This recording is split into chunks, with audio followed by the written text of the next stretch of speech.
Tanda orang yang hatinya itu dikuasai oleh nafsunya, tandanya adalah bahwa yang dipentingkannya itu kesenangan dirinya.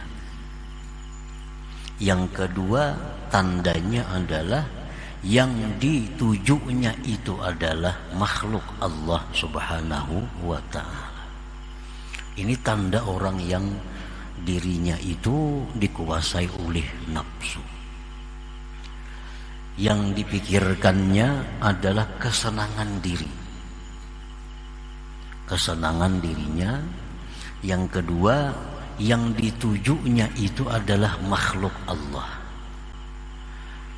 Tidak akan ada dalam pikirannya itu bagaimana musyahadah kepada Allah.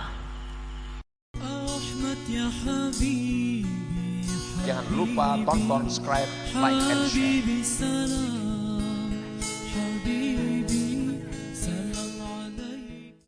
Kadang-kadang terhenti hati-hati manusia itu beserta cahaya-cahayanya, sebagaimana di dinding itu nafsu dengan tebalnya makhluk Allah. Itulah terjemahnya hikmah yang ke-152 ini.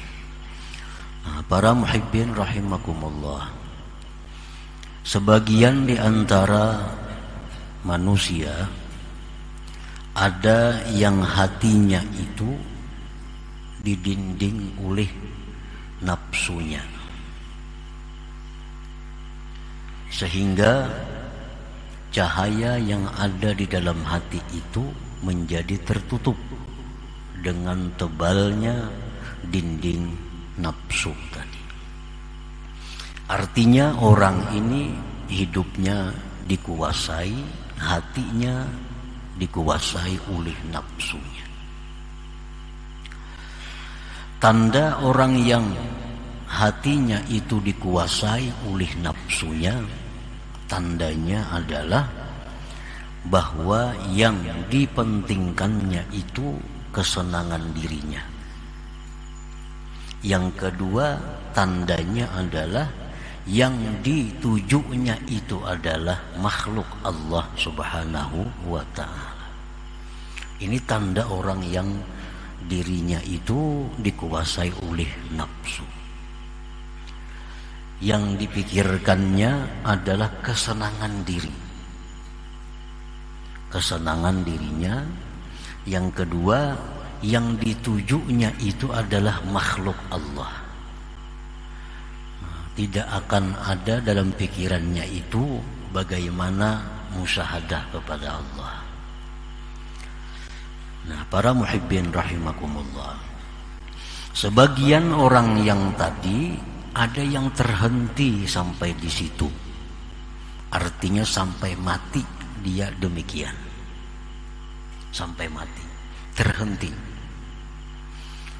Walaupun orang ini mengucapkan, ma'iktikadkan la ilaha illallah, tidak ada Tuhan yang sebenarnya disembah kecuali Allah, tetapi pada praktiknya orang ini selalu mengutamakan kepentingan dirinya, kesenangan dirinya, pandangan makhluk terhadap dirinya. Orang ini sangat khawatir kalau makhluk itu meremehkannya. Orang ini sangat khawatir kalau makhluk tidak menghargainya. Orang ini sangat takut kalau makhluk meninggalkannya. Orang ini sangat menjaga harga dirinya di hadapan makhluk. Nah, ini orang yang hatinya itu dikuasai oleh nafsunya. Cahaya Islam yang ada di hati menjadi tidak bersinar lagi karena ditutupi dengan tebalnya makhluk Allah Subhanahu wa ta'ala yang bercopol di dalam hatinya itu. Para muhibbin rahimakumullah, apabila keadaan ini ada pada diri kita dan kita tidak berusaha untuk membersihkan yang tebal tadi daripada makhluk sehingga menutupi cahaya hati. Nah, dikhawatirkan orang-orang seperti ini matinya tidak membawa iman. Dikhawatirkan matinya tidak membawa iman. Karena orang ini orientasinya adalah makhluk. Yang dicarinya itu adalah makhluk Allah. Dia senang dengan makhluk, dia berpegang dengan makhluk, dia takut kehilangan makhluk, dia takut segala-galanya adalah makhluk Allah. Nah, orang ini walaupun dia muslim, tetapi dikhawatirkan matinya kehilangan Islam itu. Jadi mesti diusahakan. Apabila selama ini kita berada di situ, kita mesti membersihkan itu agar naik dari tingkatan itu. Ya sekada-kadanya kita naik ke tingkatan nurul Islam, cahaya Islam. Nah, para muhibbin rahimakumullah. Qad taqiful qulub fi maqami nuril Islam atau maqami tauhidil af'al. Terkadang terhenti itu hati pada makam nurul Islam atau makam tauhid af'al. Fala tartaqi ila maqami nuril iman atau maqami tauhidis sifat. Maka tidak naik itu hati ke makam cahaya iman atau makam tauhid sifat. Ini orang sudah bagus. Orang yang hidupnya sudah tidak dikendalikan nafsu. Walaupun asalnya demikian juga. Manusia itu memang fitrahnya itu lebih dulu nafsu daripada akal. Kita lihat anak-anak yang baru lahir, pikirannya apa? Selalu nafsunya. Dia menyusu, dia menangis kehilangan ibunya. Itu semuanya adalah nafsu. Jadi manusia ini pada dasarnya memang didahului oleh berkuasanya nafsu di dalam dirinya.